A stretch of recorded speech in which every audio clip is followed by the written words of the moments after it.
Gandang gabi! Kasama mo na ang bibi mo sa radyo, DJ Biboy Bibo! Bibi! Naku, buti pa yung mayayaman, ang problema lang ay kung saang bansa sila magbabakasyon. Samantalang tayo, pinag-iipunan pa ng ilang buwan yung pang Baguio. Yung mayayaman, may malaking budget pang shopping. Samantalang tayo, may hawakan lang, pagkakamalan agad na nagsha-shoplifting. Ay nako, kaya sabi nga nila diba, hindi talaga patas ang mundo, lumaban ka hanggat sa yumaman ka, ganon. Diba? Kaya doblehin pa natin yung sipag, wag kang tamarin, hindi ka sampalok. Pero seryoso yan ha, diba? Yung pinagkaiba ng mayaman sa mahirap sa maraming aspeto. Diyos ko, sa gawaing bahay pa lang, sila may kasambahay pero tayo nag-aaway-away. Diba kung sinong gagawa nito, kung sinong gagawa niyan, kung sino magkikiskis ng inidoro, kung sino magtatanggal nung libag ng plato, yung mga ganyang bagay, diba? At maraming relasyon na rin po ang sinira ng mga gawaing bahay, lalo na sa mga magkakapatid.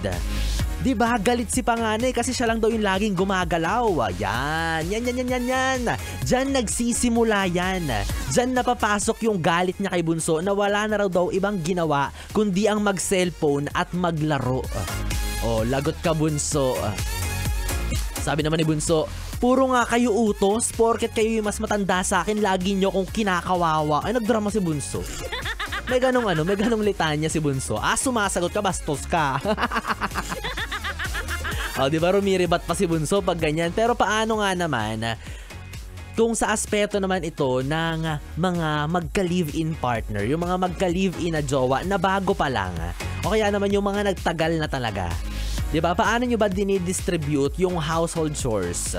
Paano kayo naghahati sa mga gawaing bahay? Kasi yung agawan sa hugasan tsaka sa labahan, diba? Sa uno lang yan eh.